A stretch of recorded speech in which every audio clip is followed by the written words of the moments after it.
Então, novamente, pedindo amparo, sustentação para a nossa conversa de hoje. Na verdade, é uma conversa amigável e eu estou pedindo sustentação espiritual para conseguir passar para vocês a lição, que todos nós possamos receber essa mesma ajuda para entender que assim seja. O tema que eu escolhi foi esse: sua vida e seu destino em suas mãos. E eu vou falar para vocês que durante toda a nossa conversa, eu vou fazer perguntas para vocês pensarem. Não precisa responder, apenas meditar na pergunta, ok? Eu começo com essa. Alguém aqui acredita que já nascemos com o nosso destino pronto e traçado? Pensem. Se alguém aqui acredita que nós já nascemos com o nosso destino traçado. Porque a visão cultural do destino ao longo da história da humanidade diz que muitas culturas, correntes filosóficas e religiões creem que existe uma ordem universal, cósmica e divina que rege nossas vidas e ações para um momento inevitável que nós não conseguiríamos fugir, a qual nós estaríamos destinados, segundo essa visão, a estar fadados a cumprir nosso destino, né? É como se existisse uma ordem universal criada por Deus, é a ideia dessas religiões, ok? Que cada dia da nossa vida, quando a gente nasce, já está predestinado. Será? É para vocês pensarem, será? E se fosse assim, nós seríamos fantoches, concordam? Se toda a nossa vida tivesse pronta, traçada, cada dia, nós seríamos bonecos, fantoches, ou não? E de que adiantaria viver se tudo já está pronto, traçado para nós? E onde estaria a lei de Deus, de livre-arbítrio, se tudo tivesse já traçado? Onde estaria a nossa escolha? E o poder, né, que os espíritos dizem que nós temos de decidir a nossa própria vida. Se ela já tivesse traçado, a gente não teria esse poder de decidir a vida. Então, é a pergunta, né? Realmente a nossa existência um objetivo já determinado ou será uma simples obra do acaso? O acaso também não existe. Então, por que nós existimos? Por que estamos aqui, né? E aí, hoje é dia 14 de abril, dia 18 de abril, acho que é sexta, dia 18 de abril, sexta-feira, o Livro dos Espíritos vai completar 139 anos, porque ele foi lançado em 18 de abril de 1857. Então, o Livro dos Espíritos, que trouxe para nós a doutrina abençoada, contou para nós por que nós estamos aqui, por que nós existimos. E contou de uma forma bem simples, da seguinte forma. Eles explicam de uma forma filosófica e eu vou tentar traduzir com palavras bem simples, que Deus é uma força espiritual, criadora de tudo, e que de uma célula, uma partícula de Deus, saiu cada filho de Deus, nós. E que quando nós fomos criados por Deus, ao longo do tempo, ao longo aí dos milênios, nós éramos simples, ignorantes, primitivos, morávamos em lugares primitivos, mas que Deus determinou que nós, através das vidas sucessivas, ora no mundo físico, ora no espiritual, nós conseguíssemos evoluir por nossa vontade, por nosso esforço, e um dia, por nosso merecimento, a gente conseguisse ser um espírito puro. É essa a definição dos espíritos. E só é possível essa evolução através das vidas sucessivas. Então, nós estamos encarnados para evoluir e para aprender. Como todo efeito tem uma causa, a palavra axioma quer dizer verdade incontestável. Existe, né, uma crença incontestável de que todo efeito tem uma causa. Quando a gente tem um pãozinho de manhã na nossa mesa, ele é um efeito. Qual é a causa? O trigo plantado em algum lugar. Ok? E assim tudo na vida. Todo efeito tem uma causa. Então, a nossa presença na Terra tem uma causa, que é a necessidade de evoluir, porque a vontade de Deus assim quer, que cada filho atinja a evolução por seu esforço. Só que quando a gente encarna, nós trazemos toda a bagagem de tudo que nós já vivemos ao longo das vidas, desde quando nós éramos homens e primatas até hoje. Tudo está gravado no nosso espírito, no nosso cérebro espiritual. Só que nós temos o esquecimento, nós temos um véu que encobre, né, na nossa consciência tudo que nós já vivemos. Só que é um esquecimento temporário. Ao voltar para o mundo espiritual, automaticamente nós vamos lembrando, né? E nós temos, mesmo encarnado, alguns flashes, sonhos, que nos remetem a lembranças de outras vidas. Mas o esquecimento é uma bênção para nós. Imagine se nós lembrássemos de coisas terríveis que nós podemos já ter feito ao longo das nossas vidas. E se essa lembrança nos incomodasse e nós lembrássemos, as outras pessoas lembrariam também, e nós morreríamos de vergonha. Imagina se quando a gente tem um filho, na maternidade, a gente olhasse para ele e lembrasse que na vida passada ele tirou a nossa vida. O que a gente faria com esse filho? Deixaria na maternidade. Ninguém ia levar um filho que já matou para casa, certo? Se eu lembrasse que a minha amiga Maria de Lourdes, que está sentada ali, ó, que na outra vida ela foi minha filha. Se eu lembrasse, ela lembraria também. E aí, eu não ia me conformar de terminar a palestra e ela ir embora. Eu ia atrás, saber o que ela está vivendo, se ela está precisando de alguma coisa, eu não ia dar sossego para ela. Porque se você teve uma filha que você ama e agora você encontra com ela, você quer saber da vida dela. E se você sair na rua, encontrar seu vizinho, olhar para ele e lembrar que ele foi seu marido? E aí você faz o quê? Qual marido leva para casa? Não sei, você gostou, Luiz, dessa? O Luiz está bem ali. Então, é uma bênção não se lembrar do passado. Ok? E cada nova encarnação, esse esquecimento, faz a gente se lembrar de que a gente está tendo uma nova chance de começar do zero, sem aquelas lembranças ruins do passado.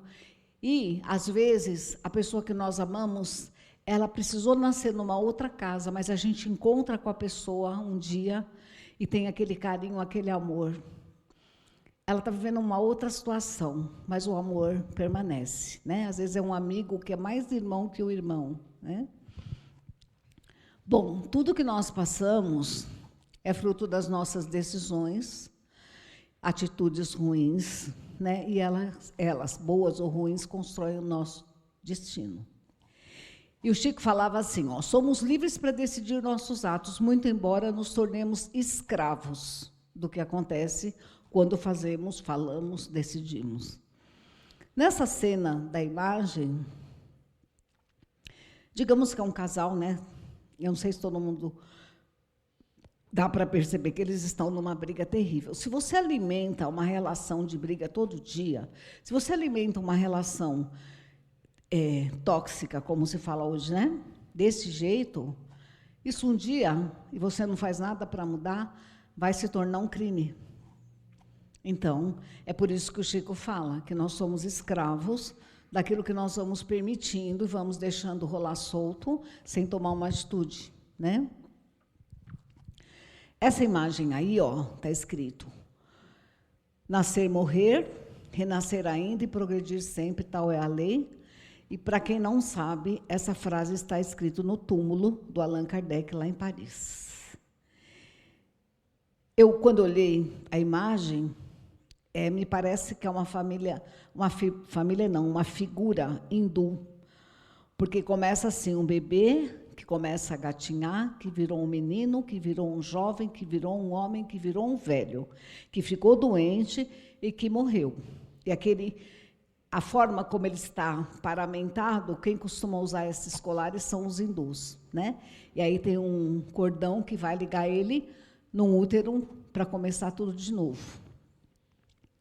Quando nós cometemos um ato infeliz, quando nós consumimos substâncias químicas, bebida, quando nós não ligamos para a saúde, quando falamos sem pensar, traímos, roubamos, violência, isso volta. Se nós fizermos a caridade, o bem, a reforma íntima, o trabalho voluntário, também volta. Então, o que os espíritos falam é que, assim, o que nós estamos vivendo hoje pode não ter acontecido na nossa última encarnação, que é a última antes dessa.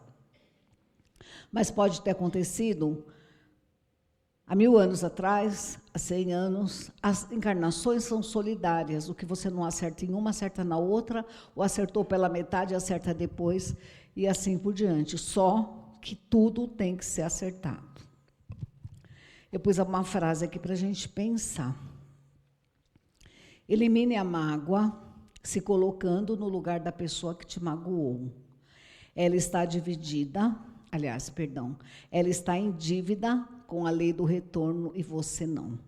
A pessoa que te magoou, ela criou uma dívida com a lei. E vai voltar para ela o que ela te fez.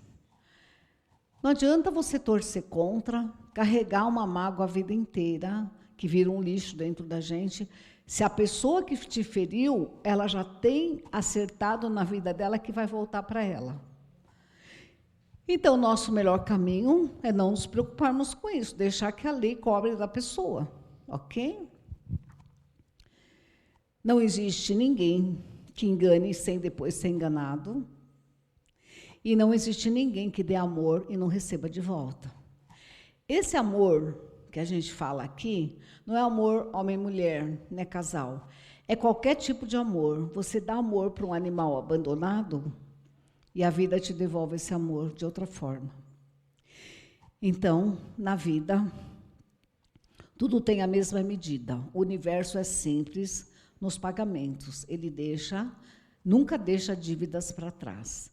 Você socorreu uma pessoa hoje, daqui 50 anos você cair, alguém vai te socorrer. Porque a vida, ela tem uma contabilidade certinha. Tudo que você dá vai retornar.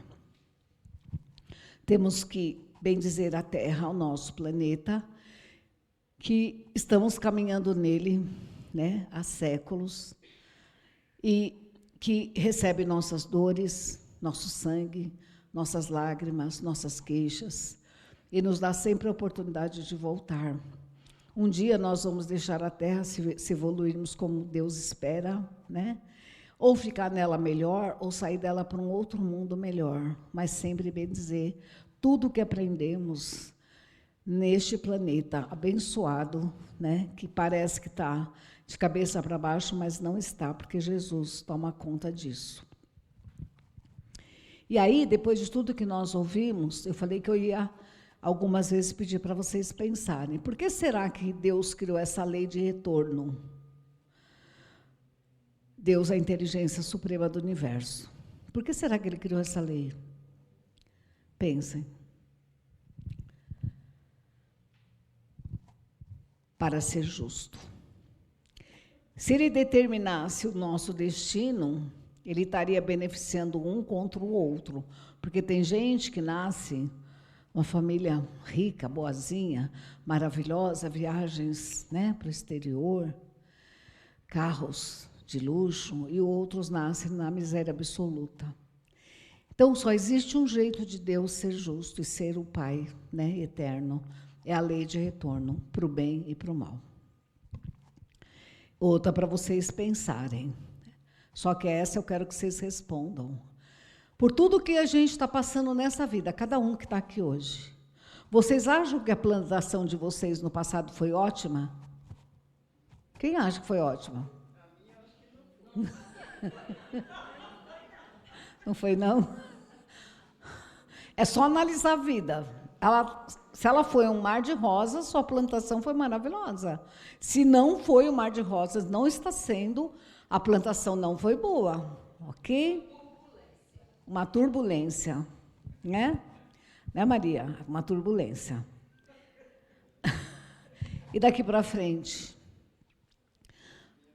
Vocês, porque a gente até agora falou do passado, e daqui para frente, né? Vocês já ouviram uma frase que é quase uma lei, que não cai a folha da árvore sem a permissão de Deus, né? Então, é assim, existe uma lei de Deus para tudo. Então, existe uma lei que quando a folha ela vai morrendo com o tempo, ou com o excesso de sol, ou com a falta de chuva, o cabinho dela vai ficando frágil e ela cai. Isso é uma lei, ninguém precisa fazer nada que ela vai cair automaticamente, né? Mas é um símbolo dizendo que as leis de Deus é que trazem para nós as coisas da nossa vida, conforme nós vamos fazendo, vai retornando. Conforme vamos fazendo, vai retornando. É a folha que cai, é os mundos que caminham, é o homem que evolui e vai construindo sua existência. E dizem os espíritos que daqui para frente, quem pretende, na outra encarnação, quando eu fizer a palestra, eu perguntar, a vida passada foi ótima? Foi ótima, né? Se a gente mudar daqui para frente, vai ser maravilhosa. Que só quando a gente aprender a distribuir amor, que ela vai melhorar. Repito, não é esse amor de casal, né? E os espíritos falam assim, ó, só o amor, está no Evangelho, consegue totalizar a glória da vida. O amor fará a construção maravilhosa da mudança interna da nossa alma. Então, como que a gente vai amar, né? E construir esse futuro? Porque se você dá amor, você recebe da vida amor.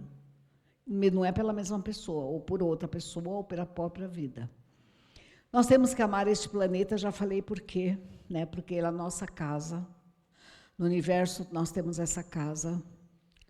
Nós temos que amar e cuidar da natureza, dos animais, da vida que permite que a gente pague as nossas dívidas e comece toda a encarnação, tudo de novo.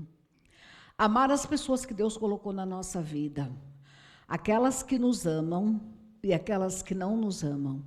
Porque aquelas que não nos amam nos ajudam a ser pessoas melhores quando nós temos paciência, aguentamos, renunciamos, engolimos o sapo. Mas nós vamos ficando melhor, né? Amar o trabalho que Deus nos deu, se Ele está conseguindo sustentar a nossa vida.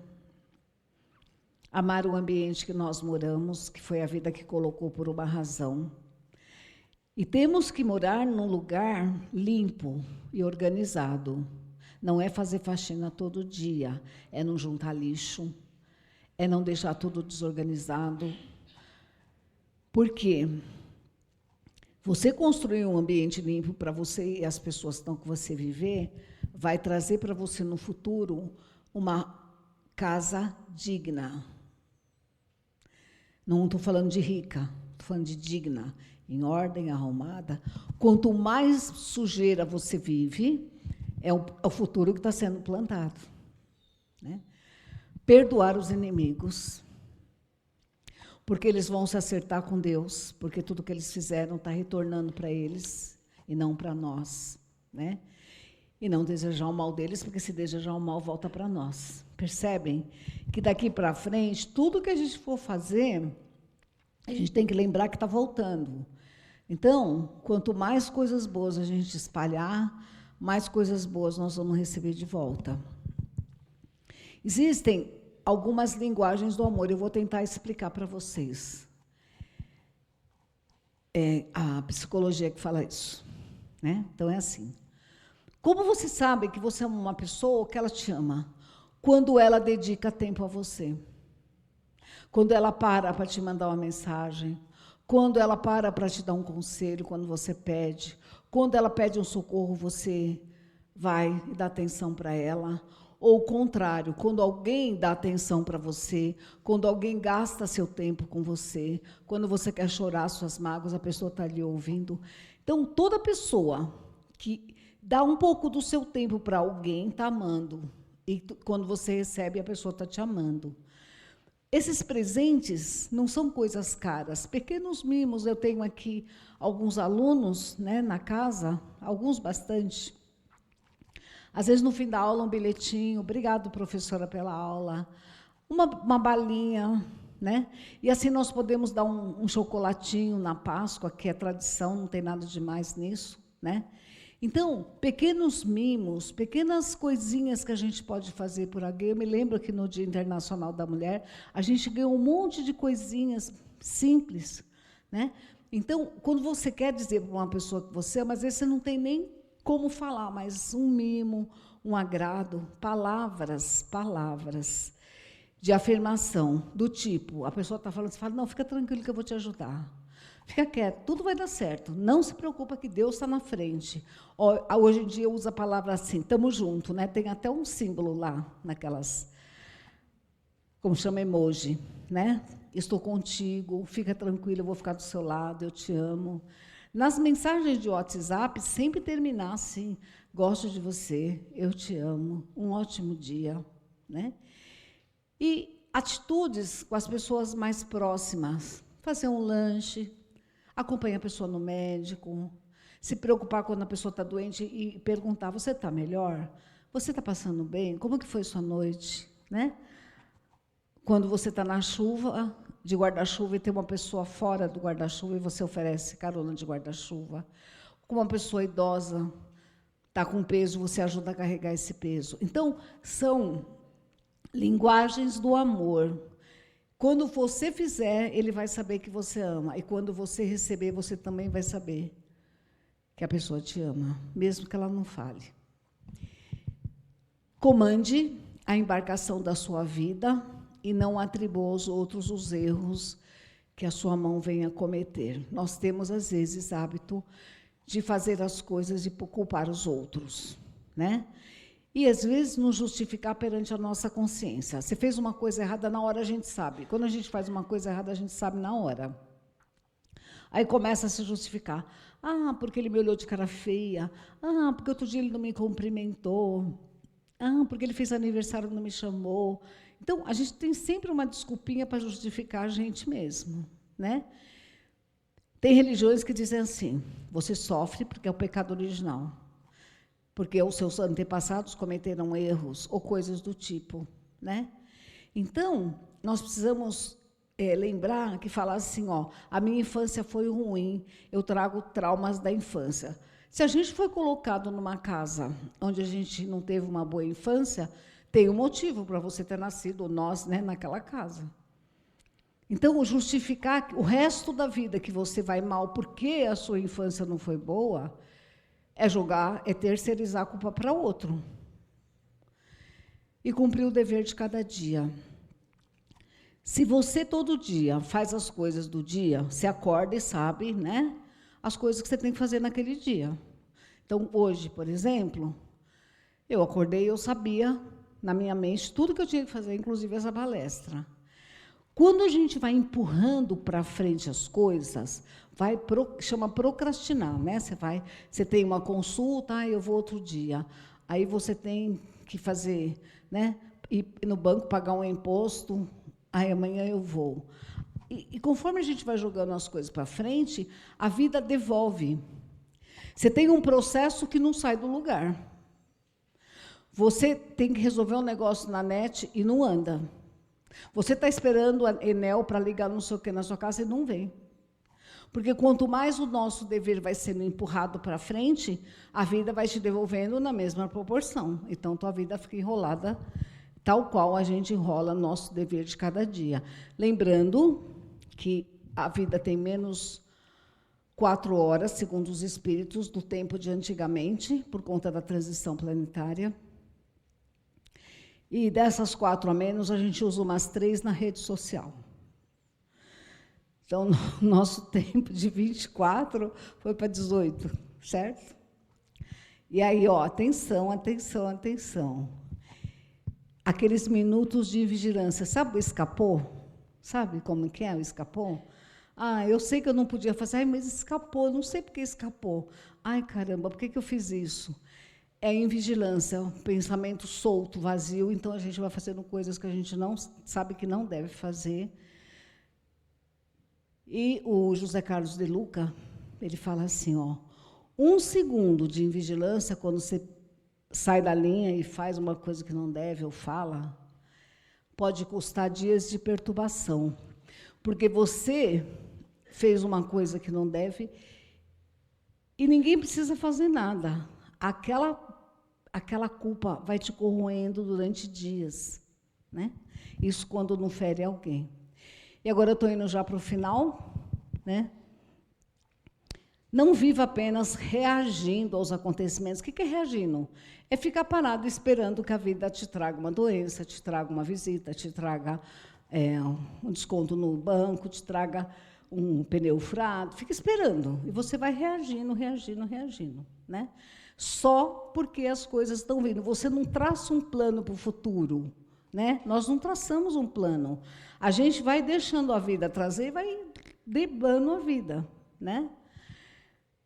Nós estamos colhendo o passado, mas precisamos construir o futuro. Não cuide de sua saúde apenas quando ficar doente.